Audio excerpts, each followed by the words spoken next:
Сәлеметсіздер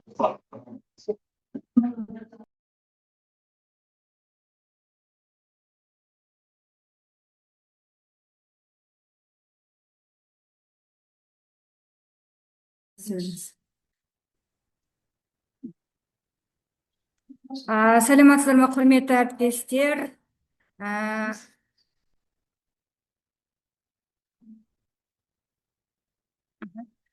Бүгінгі мынау онлайн форматында өтетін біздің мынау семинарымызға қош келдіңіздер деп айтамын.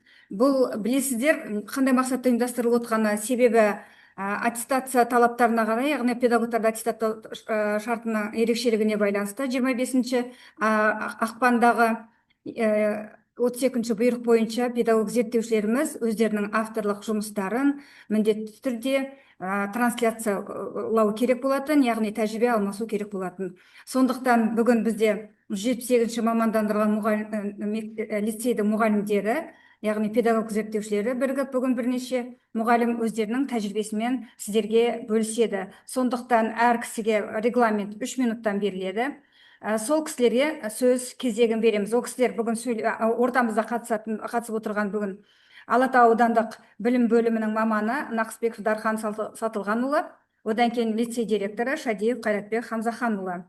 Олай болса, бірінші авторлық бағдарламасын ұсынатын математика пәні мұғалімі Ильясова Гүлшат Нұрсейдовна, одан кейін Жайна Аманжол математика пәні мұғалімі, Нұрбекова Ара Сейсенова математика пәні мұғалімі, Өкпебаева Салтанат Каджимуратовна математика пәні мұғалімі, Шалқарова Балжан Өмірбек қызы математика пәні мұғалімі, Байтилеева Гүлнар Ашимовна информатика пәні мұғалімі, Бейсенбекова Ләйлім Калиевна информатика пәні мұғалімі, Молдахмет Нұрлан Төлебайұлы дене шынықтыру пәнінің мұғалімі сіздермен өз тәжірибесін бөліседі. Сөз кезегі Ильясова Гүлшат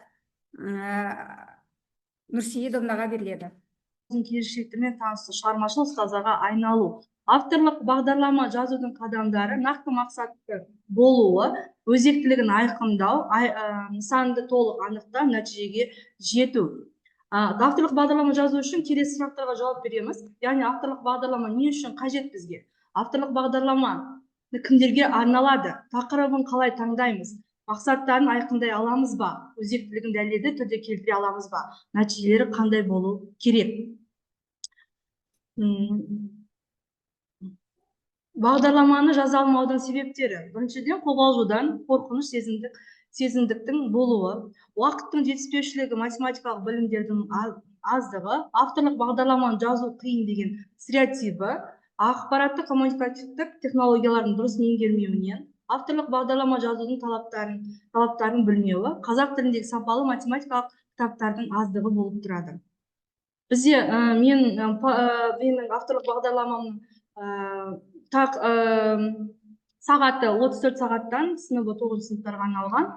Яғни курстың менің мақсатым геометрия есептерін шешу барысында оқушылардың кеңістіктегі аналитикалық және логикалық ойлау қабілеттері мен есеп шығару дағдыларын қалыптастыру, жетілдіру. Планиметрия есептерін шешу барысында алған білімдерін өмірде пайдалану, яғни функционалдық және математикалық сауаттылықтарын арттыру. Оқушылардың пәнге қызығушылығын арттыру кезінде күрделілігі жоғары деңгейлі есептерді оңтайлы шешу әдістерімен үйретіп, функционалдық сауаттылыққа қатысты есептерді шығару барысында білім деңгейлерін жетілдіру мен тереңдету. Ұлттық бірыңғай тестілеу мен геометрия пәні бойынша қорытынды аттестациялау емтихандарында оқушыларды дайындау.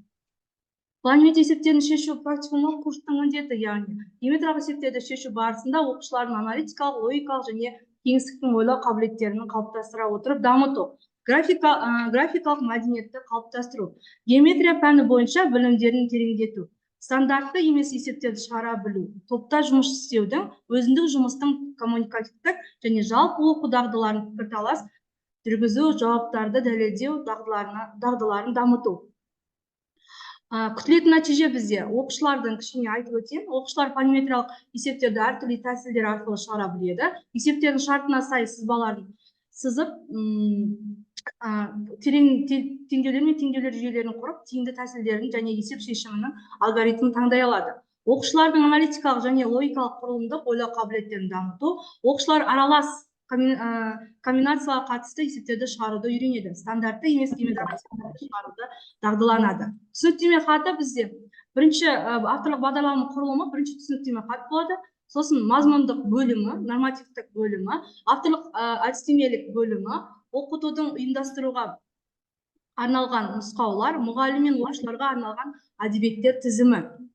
Бірінші авторлық бағдарлама құрылымы түсініктеме хат жазудың ненен ескеру қажет? Бірінші сұраныс болу керек, ресурстардың болуы керек, бағдарлама жазудың себептері, мақсат пен міндеттері мен күтетін нәтижелері қандай болу керек? Сол бізде. Енді тақырып, авторлық бағдарлама құрылымы тақырыпты қалай таңдаймыз? Тақырып қысқа әрі нақты болу керек, қызығушылықты ояту керек балалардың. Тақырыптан негізгі мәселе көрсетілуі тиіс. Тақырыпта таңдау барысында әдемі сөз баптаулары болуы тиіс. Тақырып жас ерекшеліктеріне қарай сай болуы керек. Енді авторлық бағдарлама құрылымы, яғни мазмұндық бөлімі менде, яғни бірінші бөлімі 8 сағаттан тұрады, екінші бөлімі 8 сағаттан, үшінші бөлімі 10 сағаттан, төртінші бөлімі 8 сағаттан тұрады. Авторлық бағдарлама құрылымы, яғни ақпараттық әдістемелік бөлімі критериалды бағалау жүйесі нақтыланады. Жүйелік, дәйектілік, объективтілік, ашықтық, өзектілік, шынайылық принциптері басым болу керек. Екінші жағдай, қалыптастырушы бағалау оқушылардың білімдерін күнделікті бағалау, жиынтық бағалау оқушылар тарау бойынша білім деңгейлерін анықтау. Яғни мен бір кішкене болса контекст тапсырмалар дайындадым. Үшбұрыштарды шешу бөлім бойынша жиынтық бағалау, яғни контекстілік тапсырмалар. Ол жерде бізде үшбұрыштың боялған бөлігін табу, үшбұрыштың ауданын табу, үшбұрышқа сырттай және іште сызылған шеңберлердің радиусын табу және барлық үшбұрыштың синусы мен косинусын табуға есептері жазылған. Авторлық әдістемелік нұсқаулар бөлімі.